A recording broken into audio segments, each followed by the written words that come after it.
تعالوا بقى نخزن الملوخية سوا واوريكم طريقتي عاملة ازاي.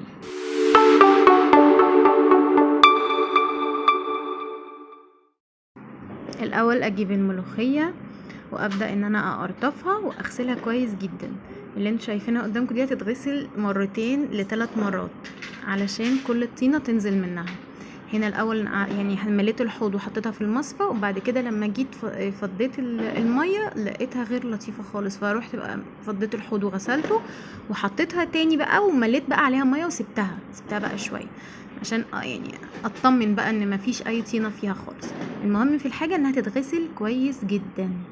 شويه بقى حوالي ربع ساعه مثلا اقوم بقى المها واشطفها كويس، وبعد كده اسيبها في مصفى تتصفى شويه.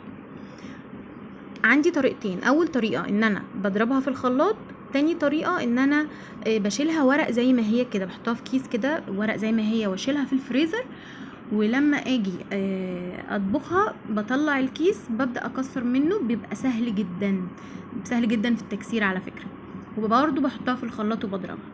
انهي الاسهل بالنسبه لي ان انا اضربها في الخلاط بعد ما تطلع من الفريزر وهي ورق، لان انا بصوا هنا انا كنت بساعد الخلاط ان انا بزق الملوخيه بالمعلقه. لا لما بتكون بقى متلجه مش بتضايقني خالص في الموضوع ده، وبتقعد تتضرب بسرعه وما بتاخدش وقت خالص. بصوا ما شاء الله خضره وجميله، وعلى فكره ما بتسودش.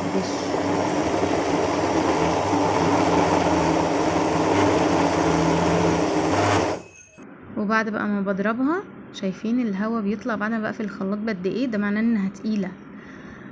هنا بقى اتبقى شويه، قلت اجرب اعملهم بالهاند بلندر، لان في ناس ممكن يكون خلاط عندها بايظ وبتشتغل بالهاند بلندر.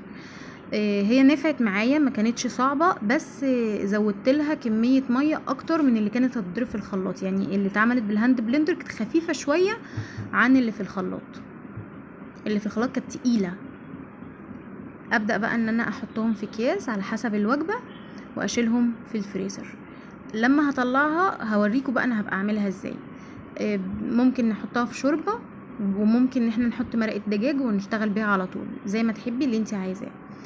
ما شاء الله كانت جميله جدا، وعملت انا كنت عامله 3 كيلو ملوخيه، عملوا معايا 6 اكياس، منهم الاتنين دول بتوع الهاند بلندر والاربعه تانيين بتوع الخلاط. الاربعه تانيين دول تقال، يعني ما شاء الله كيس كبير يعمل معايا عزومه، لكن بتاع الهاند بلندر ده هي وجبه خلاص. فهو الهاند بلندر مش وحش في موضوع الملوخيه، بس يعني الخلاط افضل.